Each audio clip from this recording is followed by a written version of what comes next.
Welcome. This short video contains information to help explain some of the important things you need to know about applying for and being granted an Australian visa.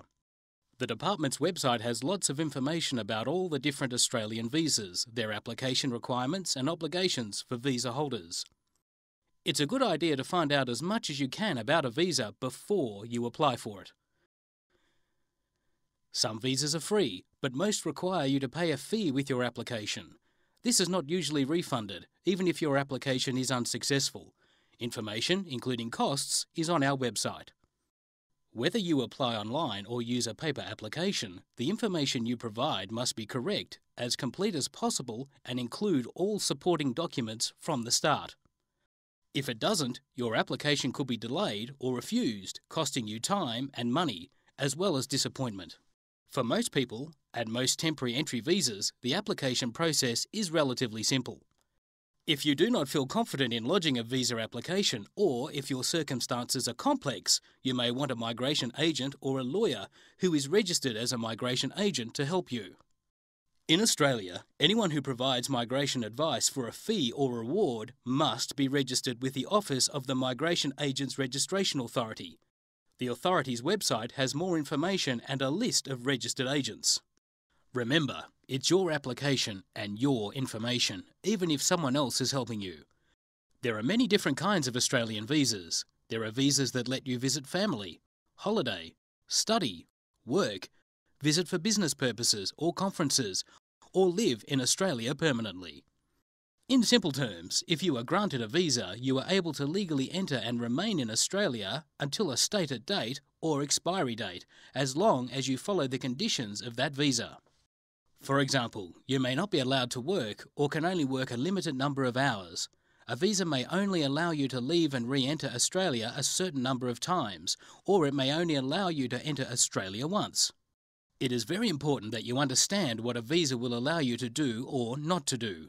Simply having a visa to enter Australia does not automatically mean you can work or study. Make sure you apply for the visa that matches what you want to do while you are in Australia. We do conduct checks, and there can be very serious consequences if you are found to have deliberately breached a visa condition. This includes having your visa cancelled. If you're not sure which visa to apply for, the visa wizard on our website could help. If you are granted a visa, it will be your responsibility to know your visa's conditions and expiry date. This information is clearly provided in visa grant letters or notifications. We are also increasingly storing information about granted visas electronically. This means you may not receive a label or sticker in your passport even after you enter Australia. Instead, there is a free online service, Visa Entitlement Verification Online, or VIVO.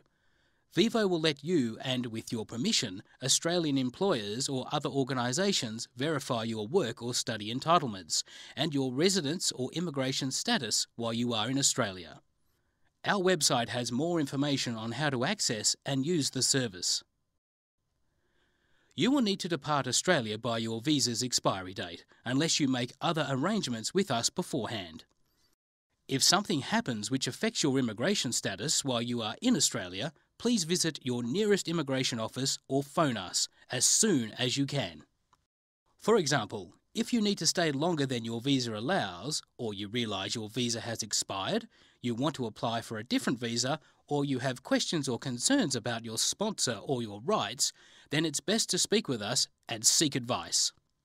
Whatever your circumstances, there are immigration officers in each state and territory who can help answer your questions and explain your immigration options.